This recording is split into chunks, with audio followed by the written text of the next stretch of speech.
Telugu big boss season 8 హౌస్‌లో అయితే 13 వారానికి సంబంధించింది అయితే టికెట్ ఫినాలే టాస్క్‌లు అయితే చాలా హోరాహోరీగా కొనసాగుతున్నాయి కంటెస్టెంట్స్ మధ్యన. అయితే స్టార్ వాళ్ళ ప్రోమో చూసుకున్నట్లయితే ఈ టికెట్ ఫినాలే సొంతం చేసుకున్న వాళ్ళు అయితే నేరుగా అయితే గ్రాండ్ ఫినాలే అంటే టాప్ 5 కంటెస్టెంట్స్‌గా అయితే ముద్ర వేసుకుంటారు. అయితే ఈ టికెట్ ఫినాలేలో ఎవరు సొంతం చేసుకుంటారు అన్నది సోషల్ మీడియాలో చాలా ఆసక్తిని రేపుతుంది ఆడియన్స్‌కి. అయితే ఇప్పటికే అయితే నిఖిల్, గౌతమ్ అయితే వీళ్ళిద్దరిలో ఎవరో ఒకరికి 90% అయితే ఈ టికెట్ ఫినాలేని అయితే సొంతం చేసుకుంటారు అంటూ వార్తలు అయితే నెట్టింట్లో వైరల్ అవుతున్నాయి. అయితే ఈ టికెట్ ఫినాలేలో 5 లెవెల్ టాస్క్లు అయితే బిగ్ బాస్ పెట్టబోతున్నారు.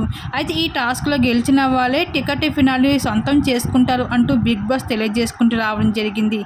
అయితే ప్రతి లెవెల్లో అయితే టాస్క్లో గెలిచిన వాళ్ళకి పాయింట్స్ అయితే ఇవ్వడం జరుగుతుంది. ఎవరైతే ఎక్కువ పాయింట్స్ సంపాదిస్తారో వాళ్ళే ఈ టికెట్ ఫినాలే గెలుచుకుంటారు. అయితే ఇప్పటికీ మొదటి లెవెల్ టాస్క్లో అయితే గౌతమ్ వర్సెస్ నిఖిల్కి అయితే వారైతే మామూలుగా లేదని చెప్పుకోవచ్చు. వేరే లెవెల్లో అయితే ఉంది ఈ టికెట్ ఫినాలే టాస్క్లో ఇద్దరికి కూడా. అయితే మొత్తానికి అయితే ఈ మొదటి లెవెల్ టాస్క్లో టికెట్ ఫినాలే టాస్క్లో అయితే ఇంకా నిఖిల్ విజయం సాధించినట్లు తెలుస్తుంది.